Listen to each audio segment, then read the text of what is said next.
10 degrees in this room. Nice job with the air conditioning, whoever, but... So thank you guys for being with us. Vaughn, first of all, take okay, and I swear this has nothing to do with this nothing to do with how much he was sweating last night, but just politically. Give us a temperature of the room. How are they feeling about Trump? How are they feeling about... No, people say, take a temperature of the room. Read the room.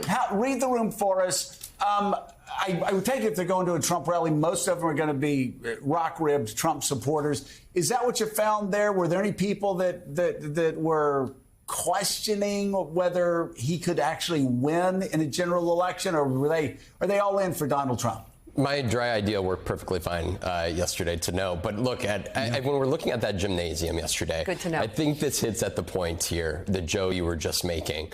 For all the attention on the past, I think that what was so striking to me yesterday was I've covered a heck of a lot of these rallies over the last 9 years, and that was the most defiant Donald Trump that I have ever witnessed. For Donald Trump, this is not just about him. To a certain extent, he's powerless as a defendant in the courtroom unless he takes a stand. But what Donald Trump is able to do is mobilize his political operation to use it as a bludgeon against the U.S. justice system. We have seen him do it against the U.S. election system. We have seen him do it against the U.S. media. For now, here in this moment, it is about mobilizing these millions of Americans to initiate a distrust in the courtroom proceedings that are about to take place. I want to let you hear from two of the folks I talked to, because when I stood there in that room and talked with these voters here, for Donald Trump, he told that crowd that his base, the MAGA base, is the most passionate and spirited that it's ever been. And while that MAGA base may have shrunk over the last 3 years, I don't think he's wrong in his assessment about those that still remain. Take a look. That's Nazi Germany Hitler. You can't silence your political opponents because you don't agree with them. Joe Biden should be in prison for his bribes. The vote was stolen. I believe it. In my heart. Remember, they blew up one of the election quarters where they kept all of the Dominion machines. Why'd that blow up? If Donald Trump were to be found guilty by a jury, where do you see this going? Civil war.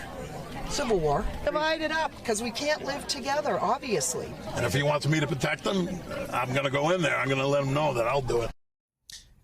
Guys, I think this is about the inherent danger of where Donald Trump takes this from here. Forget about the election. Forget about general election 2024 and whether he can win or not here. If Donald Trump is found guilty by a jury, where does this go from here? I know that we did not foresee an actual physical attack on the U.S. Capitol on January 6, 2021. And I can't begin to foresee an event of what may metastasize coming out of a guilty conviction or another election loss from Donald Trump. But what I'm increasingly convinced by from conversations like those across this country is that we are increasingly getting closer to an event, whatever that event may be. That event is becoming increasingly closer here because Donald Trump does have millions that may not win him an election, but will be there to defend him to the very end, whatever that end may look like.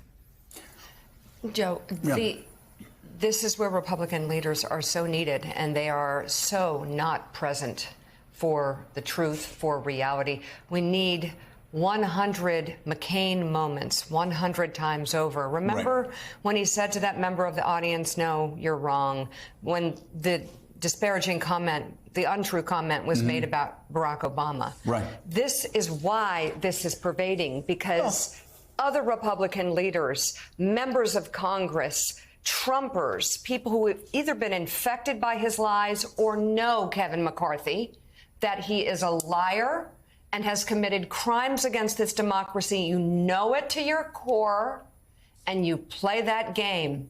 And these people are caught in the middle. These people are infected with lies, and people like that went to the Capitol on January 6th. But if Kevin McCarthy, if Mitch McConnell, if members from New Hampshire's Republicans in New Hampshire said that, they would immediately become the outsiders. They would immediately become part of the deep state, which is part of the problem. It's also part of the reason why you've seen a boiling down of the number of Trump supporters. It's gotten smaller. It has gotten, I think it has gotten more intense. And as people have made the point, it's not really a political campaign. It's a movement. It's a threat. But it's a movement, Michael, that you have the leader of the movement who started by calling the press enemies of the state.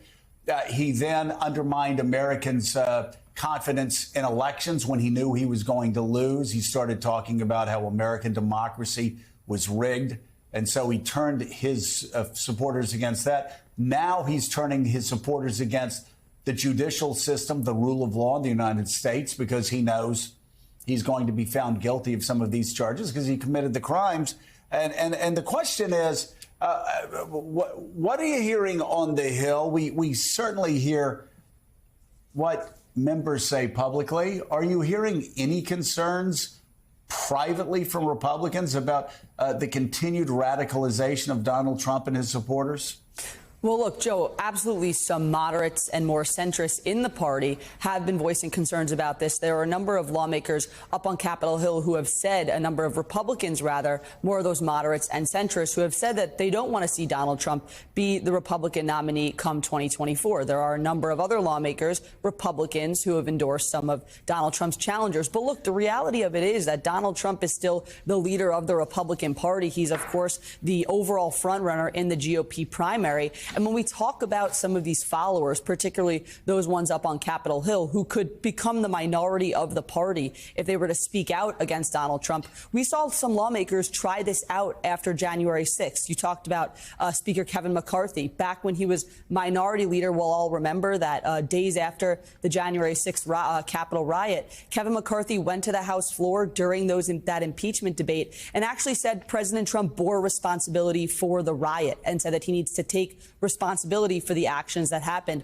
on January 6th. But then everyone will remember it was just days after that Kevin McCarthy said that, well, he doesn't think that Donald Trump provoked the riot. And he thinks that while Donald Trump bore some responsibility, there are also people all across the country bear responsibility. And then after that, of course, there was that infamous trip down to Mar-a-Lago to meet with the president. So after January 6th, Kevin McCarthy and some other Republicans tried out this state of being of going against President Trump and criticizing him. But the fact of the matter is that time showed that the party was sticking behind Donald Trump, that the GOP was staying behind Trump. And because of that firm grip and that firm grasp on the party, a number of these lawmakers careened back to President Trump's side. And that's what we're seeing play out right now in the wake of this indictment after indictment after indictment.